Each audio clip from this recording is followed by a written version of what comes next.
That was amazing, Tierney. Awesome. So we have a mother-daughter duo. They're both from Langley, by the way. And this is Jessica, Tierney's mother.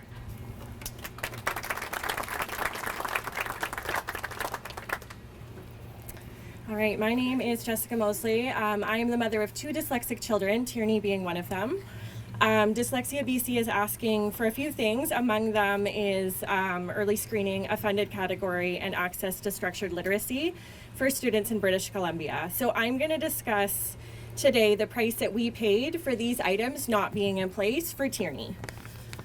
Because early screening was not available, my daughter suffered considerable emotional trauma, which led to compulsive and self-destructive behaviors, anxiety, panic attacks, depression, and low self-esteem. But more than that, her entire concept of self was damaged. Had her teachers been aware of her learning disabilities, I suspect that the detrimental language directed towards her in the classroom, applying blame to her for her challenges, may not have occurred. By the age of 8, my daughter understood she was different and believed herself to be less than her peers. Those words, used by frustrated and unsupported teachers, became part of her private speech. When she could not read something, despite her best efforts, her internal voice reiterated those words to her. Stupid, lazy, why don't you just read it? It isn't hard. She continues to fight this internal monologue daily.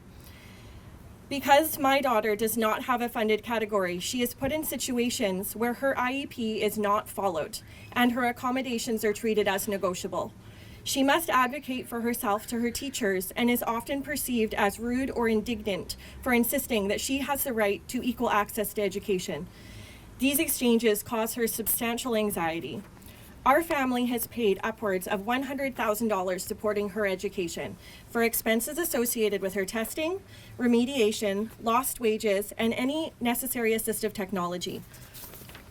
I have endured gaslighting by educators, administrators, and resource teams, but I suppose it is logical to blame the parents when a diagnosis will lead to an additional child who needs support and zero funds to help them. Because my daughter did not have access to structured literacy, her right to an education was not met. Her psych ed report showed that she was illiterate at the end of grade 3, barely reading at a kindergarten level.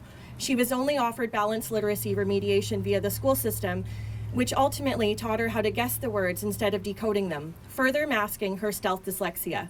She left the public school system for almost 2 years and was registered as homeschooled.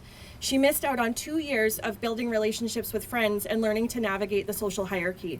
I provided explicit instruction via structured literacy, and she received additional outside remediation at a cost of $850 per month. Tierney worked relentlessly and finally learned how to read, but we will never fully close the gap because remediation began too late. She is now well supported by her resource team, but this does not negate all of the trauma and struggle that she has experienced.